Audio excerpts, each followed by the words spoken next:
Central Limit Theorem, Part 2. For the population of farm workers in New Zealand, suppose that weekly income has a distribution that is skewed right with a mean of mu equals $500 and a standard deviation of sigma equals $160. A survey of 100 farm workers is taken, including information on their weekly income. Part A. What are the mean and standard error of the sampling distribution of X bar? Now, here we're going to use the central limit theorem, and we know that we're going to use it because we are given a sample size of 100 farm workers. So whenever you're talking about a group, a sample size, you need to use the central limit theorem. We know that this distribution will be normal even though the original population is skewed right. The sampling distribution will have a mean equal to 500, the same as the population mean, and the standard error is 160 divided by the square root of 100. Square root of 100 is 10, so 160 divided by 10 is 16. And again, notice that the standard error is always going to be smaller than sigma, the population standard deviation.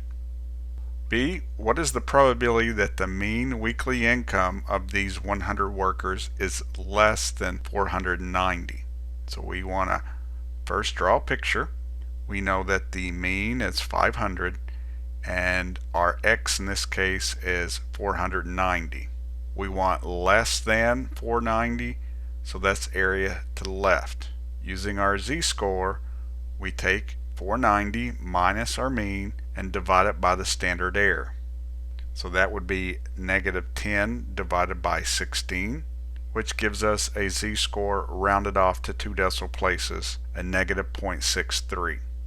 From the picture, we know that our answer, the probability, should be less than 50% because the area to the left of the mean is equal to 50%, and this is less than that. Using table 5, we look up the area to the left of the z-score, negative 0.63, and we get 0.2643. So this number does match our picture. Part C. What is the probability that the mean weekly income of these 100 workers is greater than 520? Start with the picture. 520 is our X. We want greater than 520, so that's area to the right. And from the picture we know that the answer should be less than 50% because again, here's the halfway point and this is a smaller region. Using our z-score, we're now going to get 20 divided by the standard error, 16, which gives us a z-score of 1.25. Using table 5, we want the area to the right of 1.25, so we have to take the complement of the value that is in the table. So that's 1 minus 0.8944, which gives us a probability of 0.1056. And again, it's always good to check this number matches our picture. The next problem. The average gas mileage on a certain model car is 33 miles per gallon. If the gas mileages are normally distributed with a standard deviation of 2.7 miles per gallon.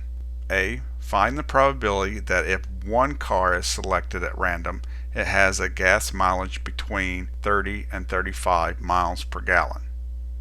Part A, we will not have to use the central limit theorem because we're only talking about one car. We're not talking about a group, a sample of cars. So this is just one car. So this is a standard normal probability problem. We draw our picture. We want between 30 and 35 miles per gallon. So we have to use our z-score twice. And notice it is our X, 30, minus the mean divided by sigma. We don't have to divide it by the standard error because we are not using the central limit theorem. We get a z-score of negative 1.11. For the second z-score, it's 35 minus 33, which gives us 2. Divide that by sigma and we get 0.74 rounded off. Using table 5, we look up the area to the left of 0.74, write that probability down. Then we look up the area to the left of negative 1.11, write that probability down, and then we are going to subtract the two. And we get an area of 0.6369. So about 64%. So the probability of selecting this certain type of car and getting a gas mileage between 30 and 35 miles per gallon is about 64%. Part B, if 16 cars are randomly selected, find the probability that their mean gas mileage is between 30 and 35 miles per gallon. So here we have the same X values, 30 and 35. We will have the same mean, but the standard error is going to be smaller than 2.7. It's going to be 2.7 divided by the square root of our sample size, which is 16. So now the spread is a lot shorter in this example. So when we do our z-score, it's again going to be 30 minus 33, but now we divide it by 2.7 divided by square root of 16, which is 4. So if you take 2.7 and divide it by 4, you get 0.675, which gives us a z-score of a negative 4.44. So this value is more than 4 standard deviations below the mean. This is very unusual.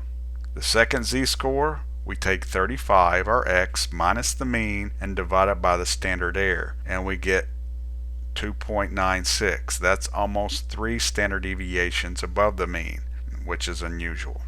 Using table 5, this number is off the chart, so we have to use the default value of 0.0001. This value, 2.96, gives us 0.9985, and if we take 0.9985 and subtract the area to the left of this z-score, and again use the default value 0.0001, we get a probability of 0.9984. So even though part A and B had the same x values, 30 and 35, the probabilities are very different.